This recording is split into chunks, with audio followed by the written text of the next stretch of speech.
ప్రత్యేక హోదా విషయంలో తెలుగు ప్రజలను కేంద్ర రాష్ట్ర ప్రభుత్వాలు మోసం చేశాయని మండిపడ్డారు వైఎస్ఆర్ కాంగ్రెస్ పార్టీ నేత తమ్మినేని సీతారాం. భవిష్యత్తులో టీడీపీ బీజేపీలకు ప్రజలు తగిన గుణపాఠం చెప్తారన్నారు. హోదా కోసం వైఎస్ఆర్ కాంగ్రెస్ పార్టీ పోరుసు కొనసాగిస్తున్నట్టు నా పార్టీ తమ్మినేని సీతారాంతో మా ప్రతినిధి Sridevi face to face. Amaravati శంకుస్థాపన కార్యక్రమంలో ప్రధాని మోదీ చేసినటువంటి ప్రసంగం రాష్ట్ర ప్రజలను ఇప్పటికే అసంతృప్తి కలిగించింది. ప్రస్తుతం మనతో పాటు వైఎస్ఆర్ కాంగ్రెస్ పార్టీ సీనియర్ నేత తమ్మినేని సీతారాం మనతో పాటు ఉన్నారు. ప్రధాని మోదీ ప్రసంగం కానీ లేదంటే అక్కడ చంద్రబాబు ప్రసంగం మీద కానీ స్పందించేందుకు మనతో పాటు సిద్ధంగా ఉన్నారు. సీతారాం గారు, కార్యక్రమం చూసారు ఆద్యంతం. సో ఆ కార్యక్రమం ప్రజలు ఎంతో ఆశపడ్డారు, కానీ ఈ ప్రసంగం చూస్తే ఇప్పటికే భిన్నాభిప్రాయాలు వ్యక్తమవుతున్నాయి. దీన్ని ఏ విధంగా మీరు వైఎస్ఆర్ కాంగ్రెస్ పార్టీ యాక్సెప్ట్ చేస్తారు? ప్రజల 5-6 కోట్ల తెలుగు వాళ్ళ ప్రజల మనోభావాల్ని కనీసం ఈయనకి అర్థం కాకపోయినా మోడీ గారు అయినా సరే అర్థం చేసుకుంటారన్నటువంటి ఆలోచనతో ప్రజలంతా నిరీక్షించారు. తీరా చూస్తే పార్లమెంటు మట్టి ప్రజల నోళ్లలో కొట్టారు. యమునా నీరు తెచ్చి మా నెత్తిల మీద పోశారు. ఇదేదో వెనుకడికి ఒక సామెత ఉంది, రాజుగారు అంబారీ ఏనుగు మీద వస్తారు, అంబారీ ఏనుగు మీద వస్తారని చెప్పి పెద్ద ప్రచారం చేస్తే అంబారీ ఏనుగు మీద వస్తే రాజుగారు ఏం చేయలేదు, ఏనుగు తొండముపుకి వెళ్ళిపోయిందంట మొత్తం. ఆ విధంగా అంతటి నిరాశ నిస్పృహలకు గురి చేశాడు. నేను అడుగుతున్నాను, ఇప్పుడు 400 కోట్లకు పైగా ఖర్చు పెట్టినటువంటి ఈ ఫంక్షన్లో చివరికి మీరు ఇచ్చిన హామీ ఏమిటండి? విభజన చట్టంలో ఉన్నటువంటి దాన్ని 100కి 100 మేము ఇంప్లిమెంట్ చేస్తామని చెప్తున్నారు. ఎవడబాబు పెళ్ళికి చేస్తారు? ఖచ్చితంగా అది చట్టం, అది విభజన చట్టం. అది మీరు స్పెషల్ ప్యాకేజీ అన్నారు, లేదు ఈ స్పెషల్ స్టేటస్ కోసం మేము ఫైట్ చేశాం.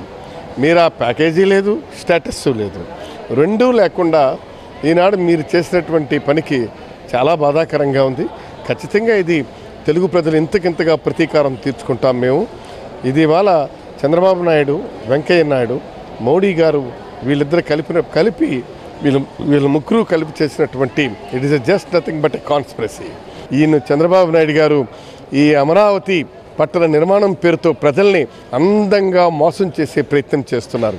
కానీ బాబు, మీకు ఇవాళ మోడీ వచ్చి మిమ్మల్ని రక్షిస్తాడు, స్పెషల్ స్టేటస్ ప్రకటన చేస్తాడు, నువ్వు ఒడ్డున పడతావు అనుకున్నాం. కానీ స్పెషల్ ప్యాకేజ్ అయినా సరే పోనీ ఆయన అన్నట్టు చేస్తాడేమో, నువ్వు కొంత ఫేస్ సేవింగ్ చేస్తావు అనుకున్నాం. ఈయన ఇవాళ స్టేటస్ లేదు, ప్యాకేజీ లేదు. చివరికి మీరు టోటల్గా ఒక్క మాటతో చెప్పాలంటే నీరో చక్రవర్తిని కూడా మీరు మించిపోయారు. నీరోకి గర్వభంగం నువ్వు చేసావాయా, అంతటి గొప్ప నాయకుడు నువ్వు. కాబట్టి ఇక నీరోది చరిత్రలో ఉండదు. చంద్రబాబు నాయుడు గారే ఆ చరిత్రహీనుడిగా చరిత్రలో ఈనాడు చరిత్ర పుటలకు ఎక్కుతారు. ఇందులో ఎలాంటి అనుమానం ఏం లేదు. ఆయన స్వప్రయోజనాల కోసం, ఆయన స్వార్థం కోసం, ఓటుకు నోటు కేసు నుంచి బయటపడేందుకు కోసం ఈనాడు ఇది చేస్తున్నారు. కాబట్టి ఇవాళ సెంట్రల్ దీని మీద బలమైనటువంటి ఒత్తిడి ఉంది కాబట్టే ఈనాడు ఓటుకు నోటు కేసుని డైల్యూట్ చేసే ప్రయత్నం చేస్తున్నారు. కాబట్టి ఆయన ఎప్పుడూ మాట్లాడడం, మీరు శాసనసభలోనే కానీ, లేదు అక్కడ మన ప్రధానమంత్రి గారి దగ్గరే కానీ, బహిరంగ సభలో కానీ, ప్రజలకి ఈనాడు బహిరంగ సభలో ఎందుకు మాట్లాడలేదు? He feeling guilty.